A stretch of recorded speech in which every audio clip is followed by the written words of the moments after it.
I have a really good idea. Replay viewers. Because replay viewers, as a whole, can get one card. And usually it's like something I do in my group, just because I know that when you don't get someone live, it's a bummer. Even though this won't be an individualized card, it'll be in the general energy of whoever wants to participate. So how's that?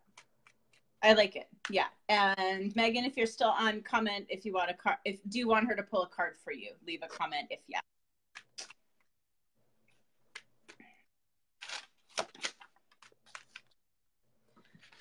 Oh, this is so cool. Okay, for the replay viewers, Master Buddha came forward. Increased awareness, deep connection, trust your inner voice. And this is so funny. I know it's backwards for you guys, but this is literally what we're talking about, is an increased awareness, a deep connection, and trusting your inner voice, turning in and, you know, listening to your intuition. So the best part about these oracle cards is the fact that they're just a vehicle. So our human minds need something physical. Something has to happen. We need cause and effect. So there's really nothing to do. The cards, the crystals, everything is a vehicle for your intuition. So when I pull something, all it does is remind me of something, so that I can basically tap in and tell you what it means. So as soon as I pulled this, I was like, perfect. This is exactly what we're here for. So everyone who joins us, if they listen to what we're saying and choose to turn in, they will have increased awareness, a deep connection, and by that I mean to everything, each other, the universe, and hopefully they will learn to trust their inner voice. I lost the card. Hang on. This happens all the time. This happens to me all the time. Actually, usually I go. I do have really small hands. I think you and Elizabeth and I have very small hands. Do you remember doing that? I don't think I do, but I remember that you do. Oh, or maybe. Do we match?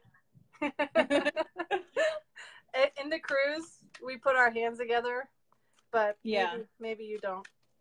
Okay, cool. So this is for Megan. She says she would like to see a card. And you'll hear me say, so-and-so wants to work with you. And sometimes people can get tripped up about that, depending on what their faith is, or if they don't identify with one at all. Again, these are vehicles, and they all represent something, and they just help us get connected to something within. This came out, Saint Germain, karma releasing, move beyond drama, create your own path, make room for good energy. I love this card, and it usually goes for everyone. Another thing I'll say is when I start pulling cards for people, the theme will emerge, and it will be all pretty much the same thing. Because a lot of us, when we tend to come together, we come together because we're similar, and we have similar strengths as well as similar weaknesses. So a lot of times the cards will speak to that, and that's also very interesting. So this is purple, and it reminds me of third eye. So that's number one. And third eye can be, hi, Lisa, about awakening as well, just like the previous card we pulled, and your intuition. Saint Germain, so move beyond drama, create your own path, and make room for good energy. I don't know if you guys are familiar with this, but you have to let go to let the new in. So we will, talk about this when decluttering. I know you guys have had book clubs where you talked about decluttering. In order to let the new in, you just have to let go of the old. A lot of us have old patterns. This may be a story we repeat, a story of us being a victim, a story of us having bad luck. Why does this always happen to me? That kind of thing. And even though it sounds like we're minimizing it by calling it drama, that's what it is. So what it wants you to do, what he wants you to do, is move beyond that. And this is not saying this is what you do, Megan. So I just hope that that's coming across correctly. And you create your own path. So you don't have to repeat it. Even if that has been a pattern, it doesn't have to anymore. You can just move beyond that. And to make room for good energy, you have to kind of, hold on, I just got a text. Okay. It's so distracting me. Sorry. Okay. Yep. So make room for good energy. I hope that was clear. Let me know. I'm still getting texts. I wonder if That's okay. Okay. So I saw Lisa just got on. Hi, Lisa. So if you want Vu to pull a card for you, just leave a comment requesting it. And we're doing these cards just partly waiting for people to join, but also just to give you a taste of, you know, what kind of thing does Vu do? Like, what are these oracle cards all about? You guys see like intuition in action right now. So that's what we're doing for the first few minutes. We're going to try and go for about 30 minutes total, and Vu's going to do some storytelling in a minute here. So just so you guys have an idea of what to expect. So let's pull one for Elizabeth while we wait for Lisa.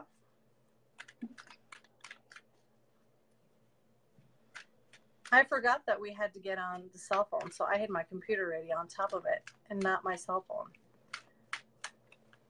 Yeah, can you do this the side-by-side from a computer? I don't think so. So I've what never I'm even doing, gone live from my computer. Oh, what's that? So I've never gone live at all from my computer, not once. Oh, really? So what I'm doing is I'm waiting for a card to stick out or fall out, or for me to feel like stopping. So like this kind of sticks out, so I pulled that one. Almoira, awakening presence. The universe is with you. Wear a cloak of protection and love. Awakening presence, just like we said. It's a pattern emerges when we start pulling similar cards in a group. So wear a cloak of protection and love. I don't think that it is meant for in any way like protection from like bad this or that. I think it's a lot more about grounding. And when you wear a cloak of love, only love is real. So that's all you see. So in the same theme of like moving beyond what may be negative or what may be in your current reality right now, which may not be always looking like love, you know? So, but it says the universe is with you. So you can choose to see anything in a teaching way. And another thing that came to my mind is how sometimes something happens and it feels like your whole world is coming like undone, coming crashing down. But in times, things have to come apart for them to be rebuilt. And if you're asking for something drastically different, the only way that can happen is for things to change. And we don't necessarily always appreciate that at the time. Lisa, these are oracle cards. Yeah, and actually, let me just stop for 1 second. So I see Jasmine. Anyone else who's on, if you want a card, including Lisa, leave a comment and just say, please pull a card for me, so that Vu can do it. But yeah, we're getting some questions about the cards, so I'd love if you would just tell like about this deck and oracle cards in general for people. So to be honest, tarot has a lot of rules, and the cards themselves mean things. So I've never been pulled towards that because, again, I like the oracle cards because it's a vehicle for your intuition, for you to tap in. Where tarot, there is some room for commentary, but mostly it's like this card means this and this card means that. What if you notice, I haven't looked at the book at all, and the book may say something completely different, but I'm not really concerned about that because I just want to tell you what I think this means. So I am tapping into my intuition. And it's in the same line of we're all energetic beings. We're all energetically connected, and we're all connected to the universe, to the source. So that way I am able to energetically tap into you. And that's why I ask for permission, because it's like you don't want someone you don't know kind of like stopping by in your house, opening your door and coming into your, you know, so it's rude. And right. So unsolicited advice, right? that too, exactly. Yeah, so the cards, they have they're gorgeous. They have deities and gods and goddesses, and from everywhere. So I especially love this because it says keepers of the light. And sometimes I'll notice the color of the card and I'll say something. And you know what else? When someone is pulling a card for you and they lift it up like this, notice what you notice. Yeah. Notice what you notice, and then take note of that. And let's say, is it the color? Is it, you know, something about the man's beard? I don't know. Did it bring up anything? Because that's you tapping into your own intuition. Jasmine says, this is so cool. Did you feel a pull towards this specific deck to use in your work? Yes, because I think it's beautiful. I bought this at the same time as an Isis deck. And Isis is, so when I'm pulling cards, I pulled her card 4 times in a row. This is a 44 card deck. So I was like, okay, Isis wants to work with me. So I got that. But I have been using this consistently almost.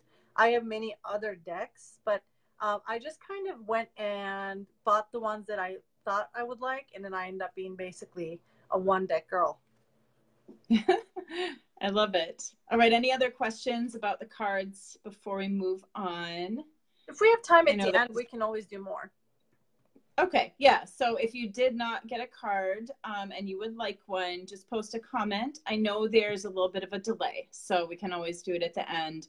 And if you have to, oh, there's Jasmine. Jasmine wants one. Okay. But I was going to say, if people have to hop off, you can leave a request and, you know, you can watch the replay.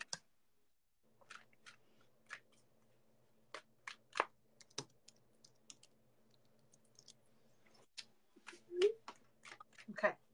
So basically, I've always been told I'm an energy worker, and I had no idea what that meant. And people who have been more trained, I should say, or more sensitive, one of them actually said to me, oh, you just tapped into my energy. So what I do is I tap into your energy, and I do it so naturally that I don't even know that I'm doing it until I can tell you, like, oh, my neck hurts. Does your neck hurt? Now I know that I'm totally tapped in. All right, let's see where Jasmine's card is. Okay. Sorry, guys. My double Wiccan skills are awesome, but I'm really happy to be here. And I'm really happy I got to dance at the same time. Yeah. Cool. Oh, this is beautiful. So, Jasmine, the Holy Spirit, expect miracles. Remember that only love is real. Did you doubt when I said that there's always a pattern? Miracles will occur naturally. Spirit has your back. So, here's what I see from this card. It's blue, and it makes me think of the throat chakra.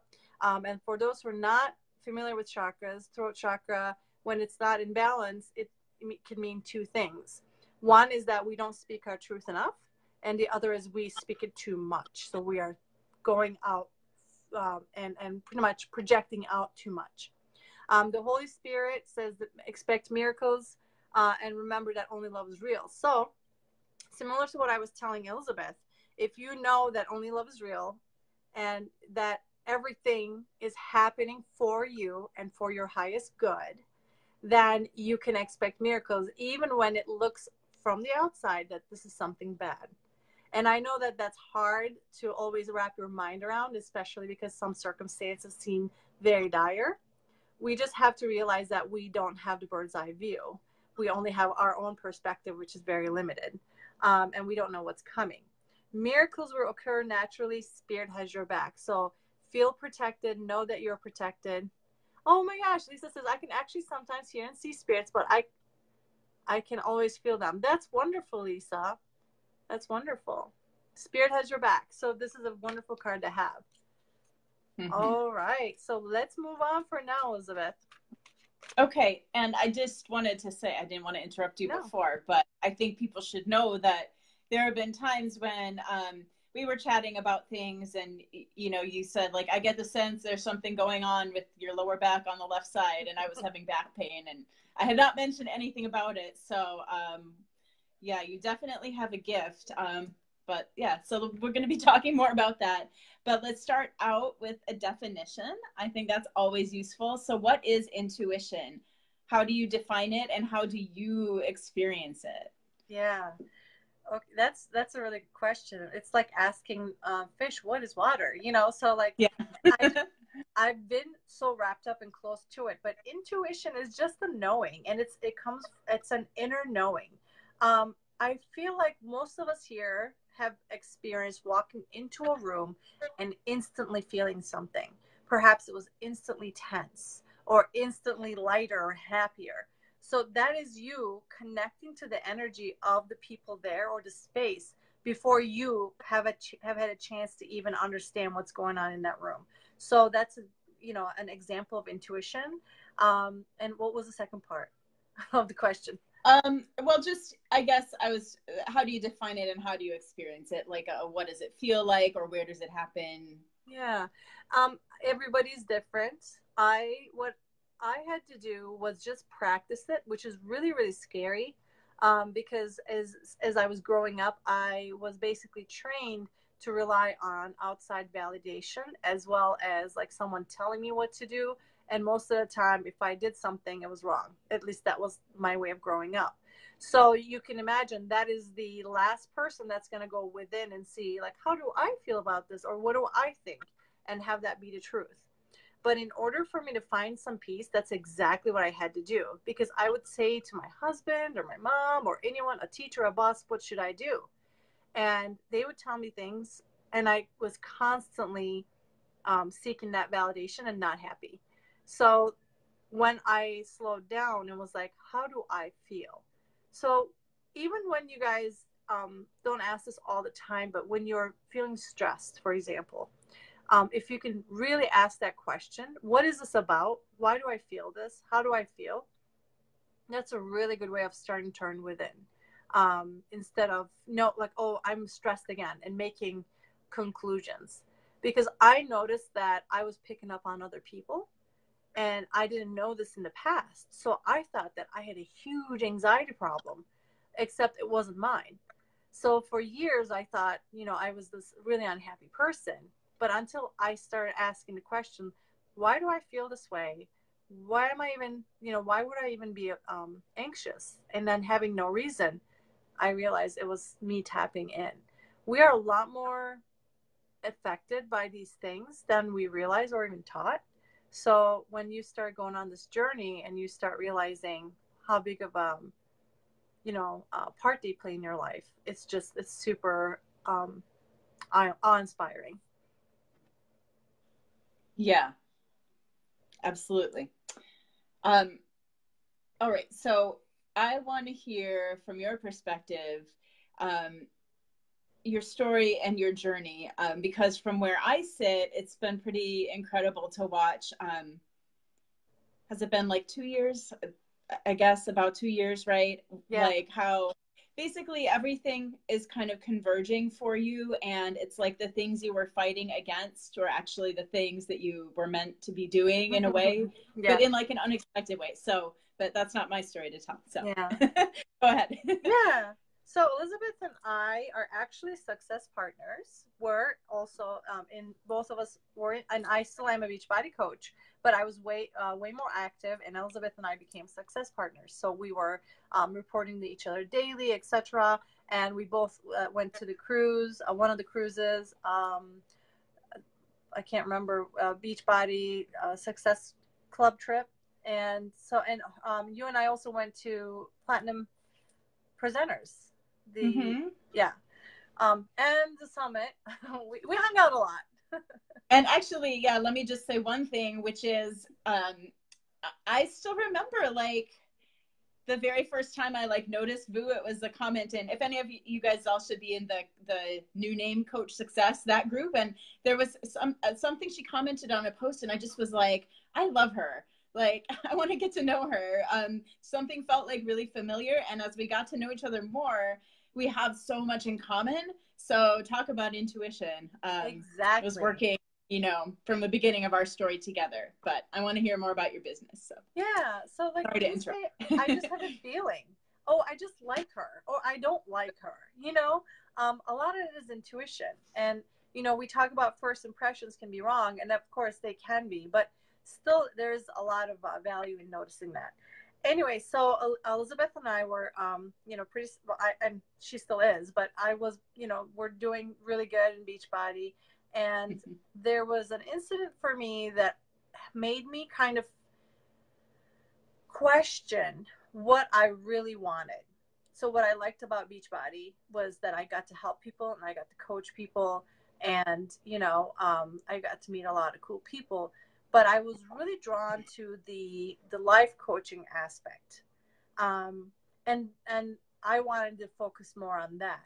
So of course my world fell apart, only to come back together, and I met some people that were, and at the time I was an atheist, right? So it's kind of funny to talk about it, that I believed in nothing, and I thought, this is it, this physical existence, and then we become, flower food, and that's it. So with me meeting these people and being strangely pulled towards them, that were really woo woo, and just having a good time with it. I'm just like, oh, this is fun. Crystals, I like pretty things. Oracle cards, okay, tell me my future. But I wasn't like making fun of it, but I was just like, this is all entertainment, you know. And then I started saying something like, okay, so me and this person were on Periscope, and she was doing a broadcast. So I said, okay, if this is for real, have her mention my name. And she mentioned my name. And I was like, very good coincidence. So even I was still not convinced, and they were all telling me like, you are so intuitive, and I was like, what does that even mean? I don't know what I want. I don't know what my next step is. I am so lost. We create our reality, right? So kept repeating that, and as long as I was repeating it, I wasn't getting anywhere. One thing led to another, and I was led to my coach Jasmine, who said, okay, you're an energy worker. And again, this is all about the importance of mentorship, the importance of coaches in our lives, whether it's fitness, life, or otherwise. And she actually said to me, you love crystals. So she gave me 5 names of people, first and last, that I don't know. And she said, what crystal wants to work with these people and why? Now, if you are me 2 years ago, I'm like, I don't know. What does that even mean? And so, but I decided to give it a shot, and I told her my answers and why. And she said, this is scary accurate. Now I want you to go into my group and ask people if they want to know what crystal wants to work with them. Now, this is super scary, because at any point you're expecting someone to say, that is completely false. You don't know what you're talking about. And I don't know why you're walking around pretending you are intuitive. All it is unfamiliar, you guys. Everything, you're a beginner at the beginning of everything, right? So, and if you don't practice it, you can't get good at it. So that's basically how I started. And then the more I practiced it, the more I realized, what is mine and what is not mine. Because when you are a fish, you don't know anything about water, right? So when you are intuitive, or when you have these energy worker abilities or whatever, or more sensitive than others, you just don't know why you feel these things. And all of a sudden you wake up, you're happy. An hour later, you are so sad. You just don't know. The lady next door or in the next cube is just having a really bad day, and you're picking up on it. So anyway, that is my story in a nutshell, as quickly as I can possibly tell it. Yeah, but so are you comfortable talking about your background with your family, totally. like the parental wound issues that you help people with now? Because I think that's so it's like this thing that was a big I guess, like, something detrimental. It's really a big gift in a way. Yeah. So I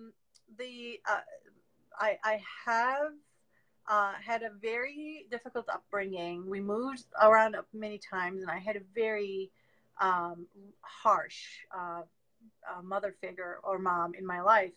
And, this is kind of like caused me to be an overachiever, a valedictorian, like all of that, and just trying to please other people. And that's what I was talking about, like looking for outside validation.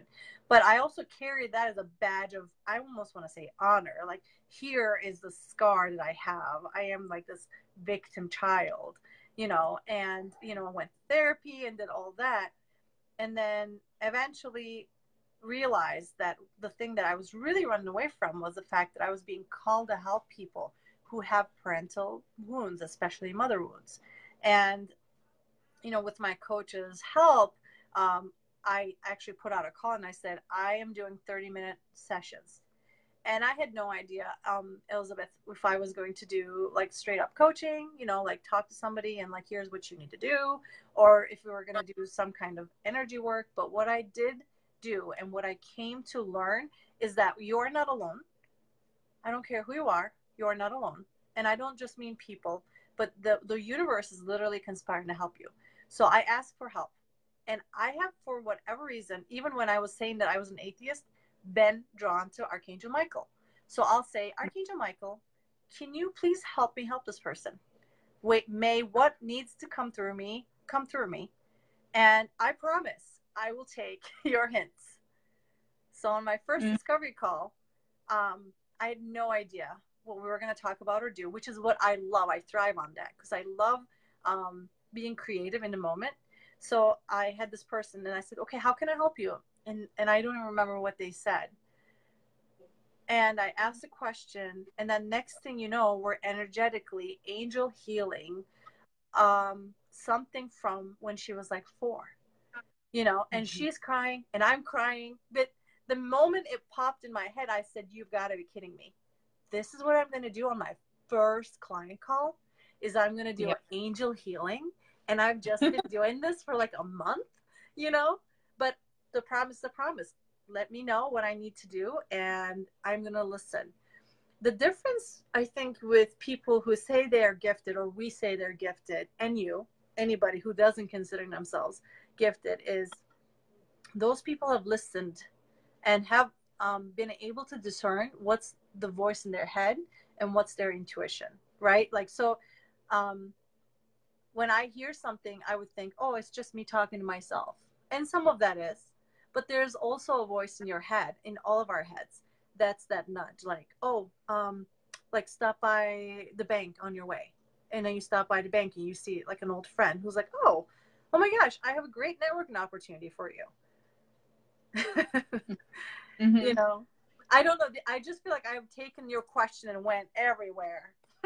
Well, I mean, that story that you told about the discovery call was so powerful, but even just within your group, I've seen, oh, and by the way, so Boo has a community called the Fierce Phoenix. And I'll post a link or you can post a link. But if you guys want to join, that's okay, right? And they can get, you know, she posts all the time and does live videos and just fun stuff.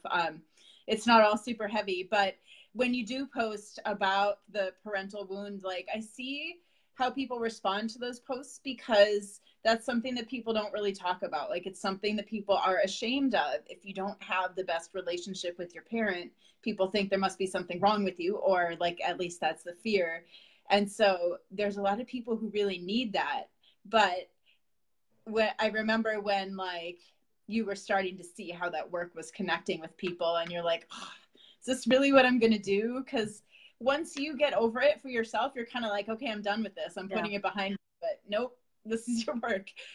And I felt it was so heavy. And, you know, I'm a light, like happy-go-lucky, let's laugh, let's dance type of person. I was like, oh my gosh, this is so heavy. And I, you know, I feel other people's feelings. So like and in a way where I make their pain my own. I'm like, oh my gosh, I'm going to be crying for days, you know, for this baby that's now 30 some years old.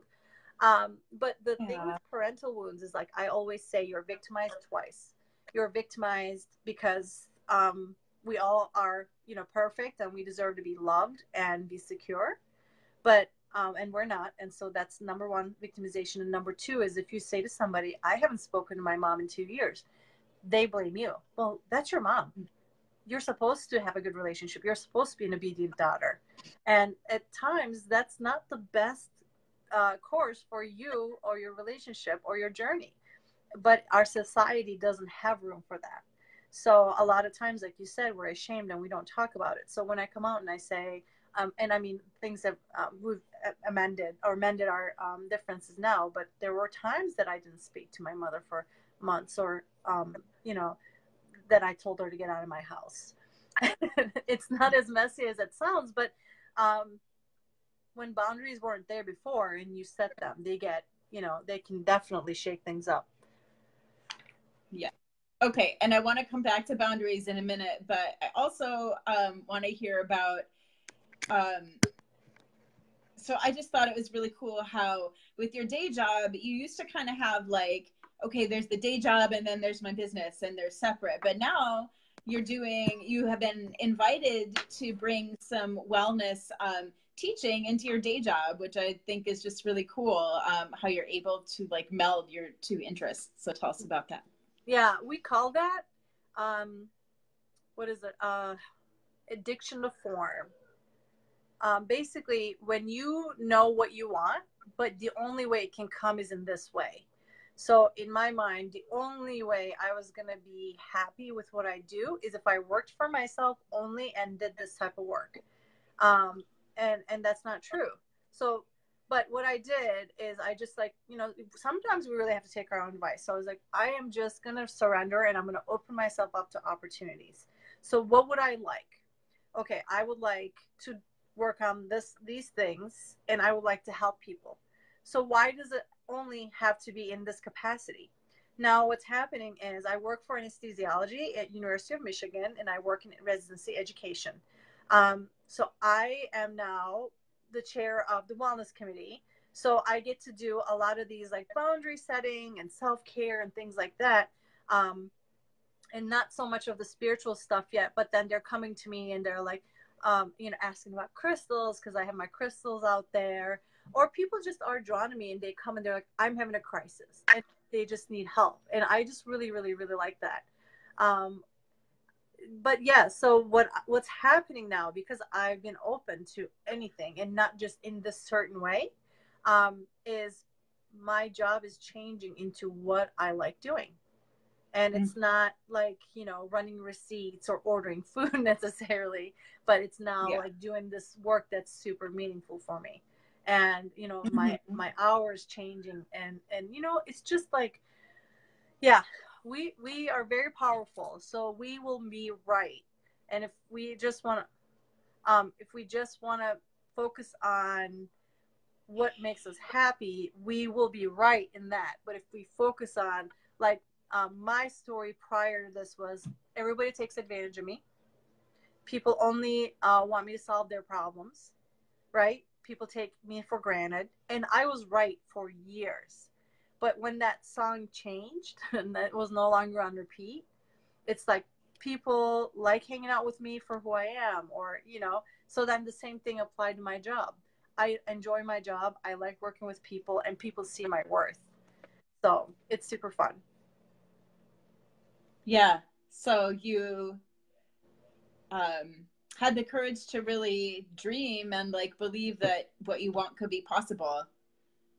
And had the courage to say, I'm a coach, in an environment that has PhDs, MBAs, MDs, like they have all these letters, and I said, well, I'm a life coach. And they're like, oh, okay. And it was really scary because I mean, a lot of us have like, who am I to think this, or who am I to say I'm an expert, or who am I to fill in the blank? But, we all have the things that we are brought here to do. So we just need to kind of like step into it, even though it's not familiar for us. Yeah. And so in a medical setting and an academic setting, wellness and setting boundaries is a very important topic, probably one that is generally not paid enough attention to, right? Mm-hmm.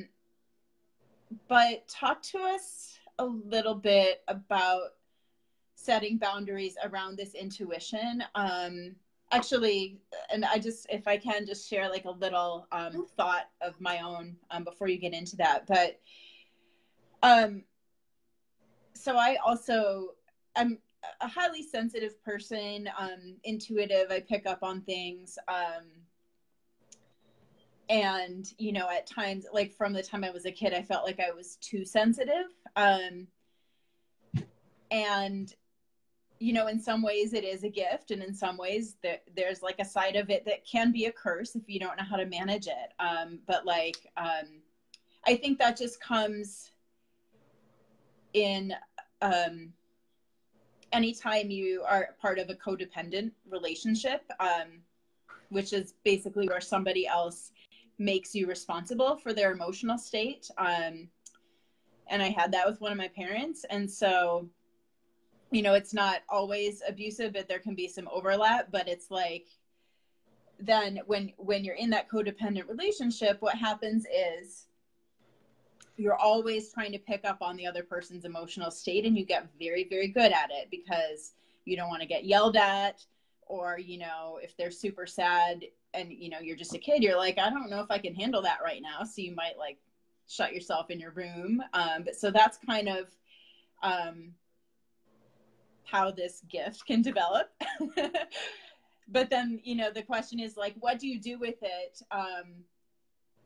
when you are an adult? Like, how do you manage it then when you're like all of a sudden picking up on like everyone's emotional state around you, and or even when you're a kid and like the other kids call you weird because you like notice everything. And you're always like, I was always staring at people, and other kids are like, why are you staring? I'm like, because I don't know, I'm like watching what's happening. Like, I didn't understand it at the time, but that's exactly what it was. I was trying to pick up on all the signals so I don't like do something wrong socially, because that's like where my brain was at as a kid.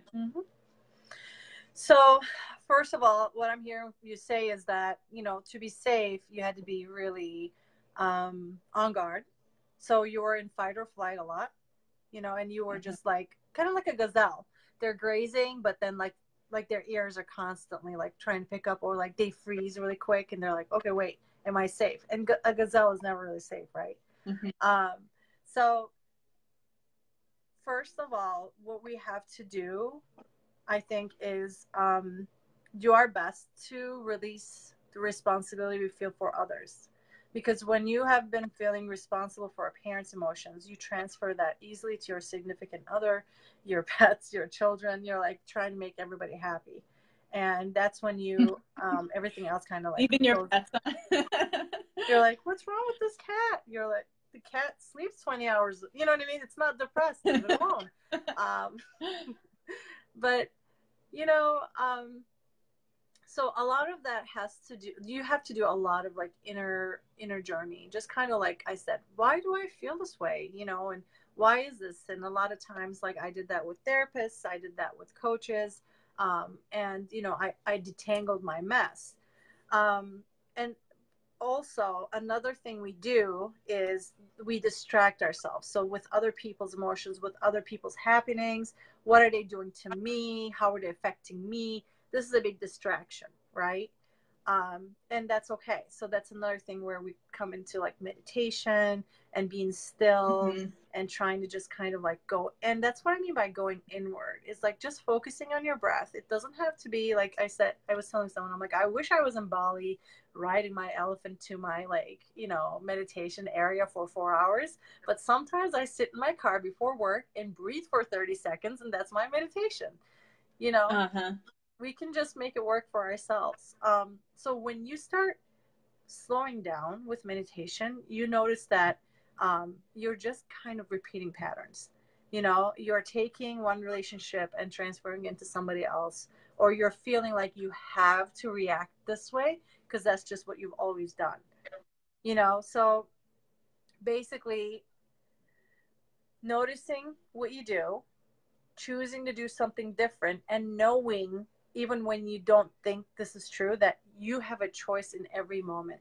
So you can choose to feel sad, or you can choose to feel frustrated, or you can choose to feel, but you are making a choice and you are responsible. That's the good and bad news. You are not responsible for anybody else's emotions, even if they try to make you feel responsible for it. You can't make anyone feel anything.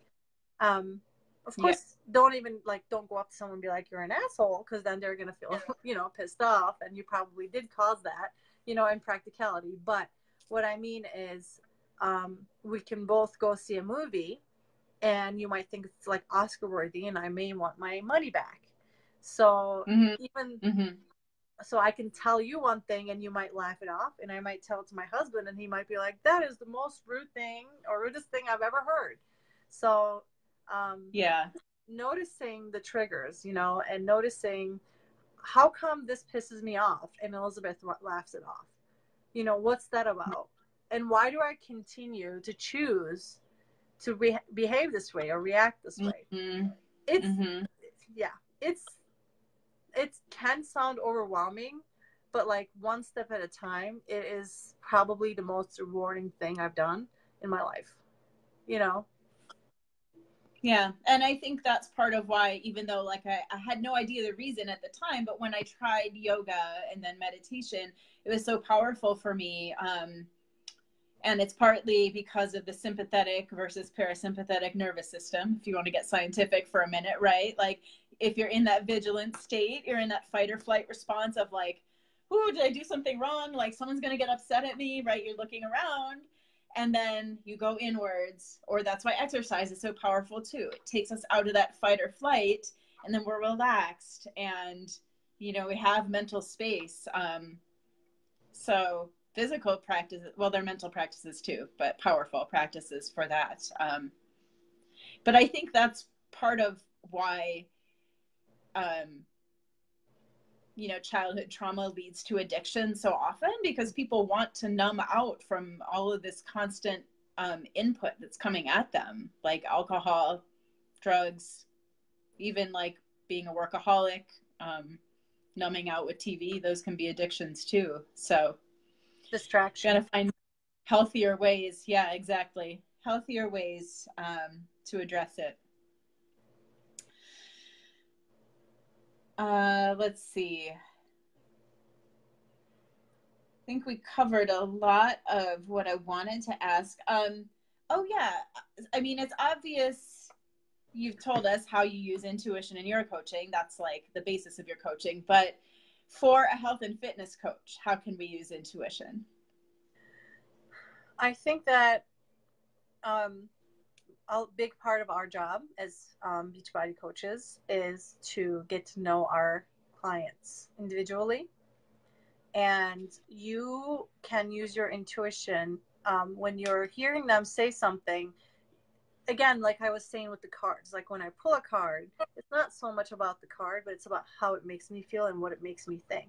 So when your client is answering your questions or telling you what they need, you are getting input and you are thinking like, oh, this is what works best for them. Because, when I was talking to someone, as they were saying, I'm like, oh my gosh, I know exactly what they need, so that's great. But before that, try to understand like what it's making you feel like, what is the connection you're drawing into your own life, because that's your intuition. And I'm sure that I wasn't the only one that's saying, oh, that sounds a lot like when I did XYZ, when you're talking to your client, because you're seeing those familiar, or like the connections, I should say. So then a lot of times I could tell that these people had issues with boundaries, or I could tell that my clients had a hard, like they were blaming everything but their own perhaps play or part in their lack of health, right? So that's your intuition talking. It's not just taking information and processing it. You're also drawing connections. So in a health and fitness way, I think when you just need to, with anything with intuition, notice these and be delicate with them, because not everybody's ready for information. Even if you can tell 100% what's wrong with somebody, they're not always ready to hear it. And the only thing, if you were to share that prematurely, all it does is make you feel better. It makes other people shut down. So knowing that right, and it can damage the relationship. Yeah. So good way to help people come to conclusions that you are already at is a lot of questions. It's questions. Ask questions. So I think that Elizabeth needs to set stronger boundaries with her husband, right? Because her husband's like, no, you can't exercise half hour a day. Like I can see that. But if I said something to like, your husband's kind of a jerk, why don't you tell him to sit down? Elizabeth's gonna be like, that's my husband, how dare you? Yeah. So like a crude example, but nevertheless, You know, I think that you can ask questions delicately, and you can help people get to that. And then they'll tell you the next day, like it's their idea. You know what I was thinking? I'm just going to say no to my husband. And I'm going to tell him that it's, you know, it's my time. And you'll be like, that is a great idea. It is not as satisfying in the physical world. Like, that's what I was saying. But it's going to help your clients succeed. And that's what you ultimately care about. Yeah. And that's such a great point, that finding the way to guide them in that direction is a very sensitive thing in and of itself, apart from, you know, determining what you think they should do. Yeah. All right. So I have one more question, but I want to hear from the viewers if you have any questions, because I know there's a delay. So start typing if you have a question. And if you want a card at the end, if you didn't get one at the beginning, leave the request in the comments. And then Vu, I'm going to ask you, well, actually, it's kind of a two-part question. But so what's your advice for, you know, if we have someone who wants to start to tune in more to her intuition, how does she do that? How do you suggest people get started with it? And then part of that is, we had talked a little bit about, like, how do you know, like, when something feels uncomfortable, is that your intuition telling you it's wrong? Or are you like up leveling and just getting outside your comfort zone? Yeah, that's a good question.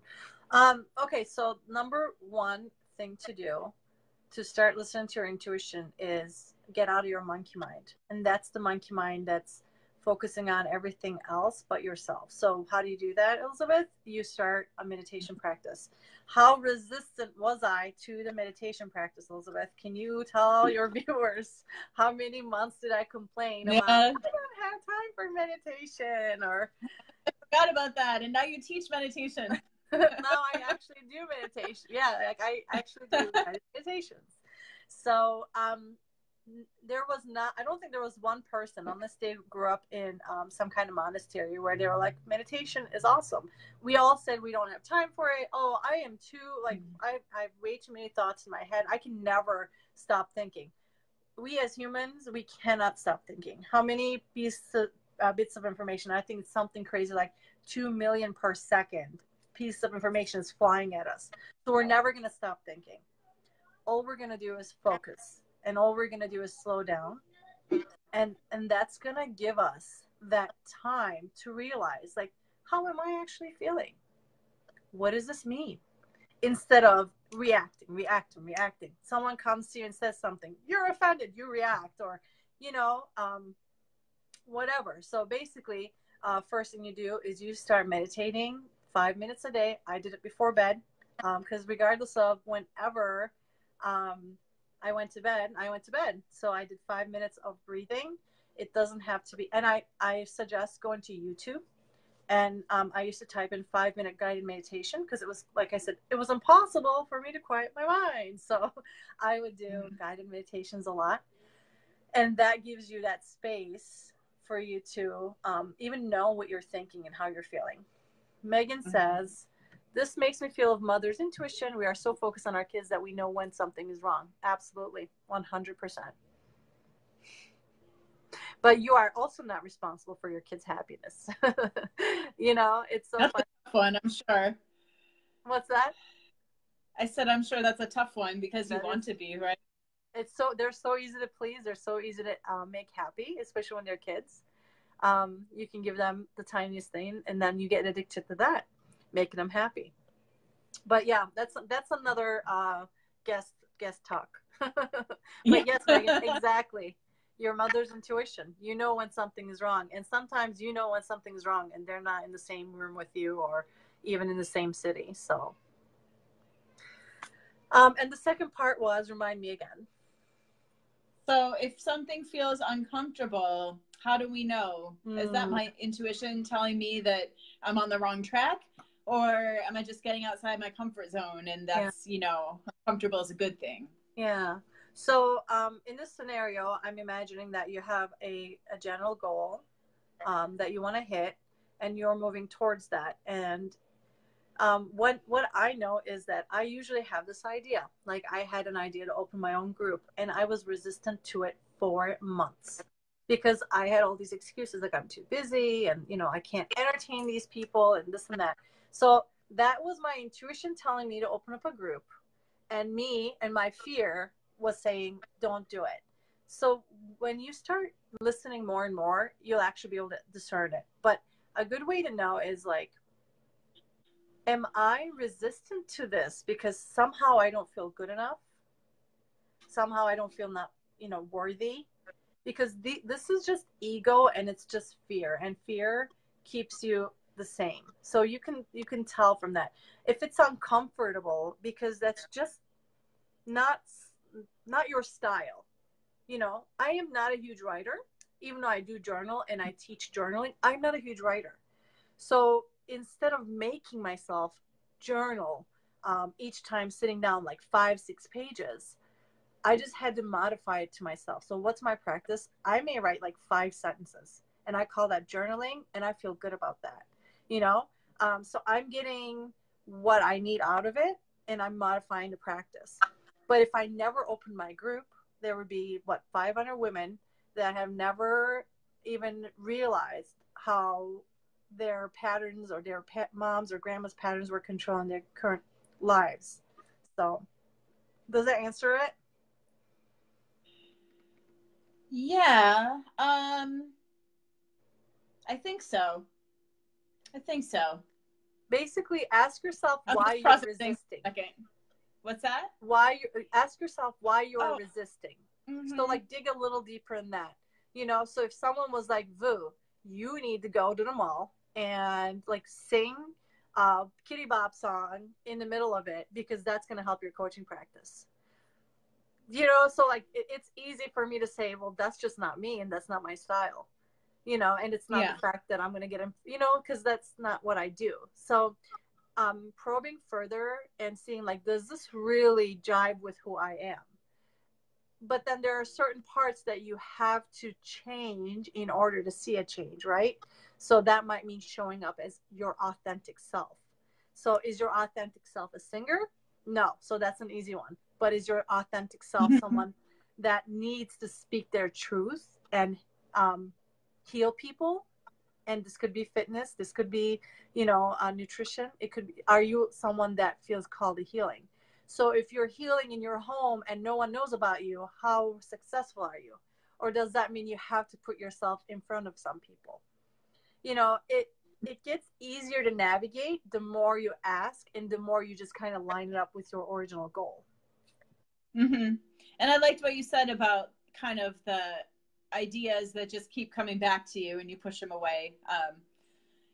And they keep resurfacing. That, that's probably a sign. Yep. Yeah. Because you always have an answer. You always know what you're supposed to do. A lot of times we just don't listen to it. Uh-huh. Yeah, actually the business coach that I'm working with was talking about how the question that her coach always asks her is like, when she says, I don't know what I want to do. Okay, well, if you did know, what would it be? Like, yeah. But I just said I don't know. But yeah, you do. Somewhere deep down, you have it. So. I think you might be frozen. I got a text. Oh, okay. I can hear you, but you're just not moving. So. Oh, I got a text. So maybe that's why. That's okay. But is there anything else that you wanted to cover? I don't see any other questions right now. No. All I can tell you is that getting to know yourself is a brave thing to do. It's the biggest journey of your life. And, wondering if this is what you really like, or if you've always been told, or if this is what you want to do, or you've always been told, kind of like going through and sifting through that is brave work, but is extremely satisfying. I used to shake with anxiety. There was a period of my life where I would literally shake physically with anxiety. And, there were a lot of things I accepted as truth. And then here I am talking openly about things I used to be shamed about, or actually helping people with it. And so you have gifts. You do. You are actually intuitive, and you are psychic, and you are all that. You just don't listen to it. And that's okay. everywhere is exactly where they're supposed to be right now. Mm-hmm. So you can do this on your own. You can get a mentor, you can get a coach, you can get a therapist. So find out what feels best for you and just go with it, and don't quit. I love it. Thank you so much for taking the time out to share you and your message with us tonight. My pleasure. And I'm going to post the link to the Fierce Phoenix. I encourage everyone to join, to be able to spend more time with you. And it's just a really fun and warm and magical community that you've created. So, and, you know, I'm in there sometimes too, so we can hang out more. Yeah. Thank you. All yeah, right. I just love it. And Fierce Phoenix, for those who are wondering, like, why is it called that? Because a lot of us with especially parental wounds, we have been burnt down, but we rise. But this time we rise as victors and not victims. So I just think that the quicker we start embracing that, the happier we get, the more joy we can get out of life.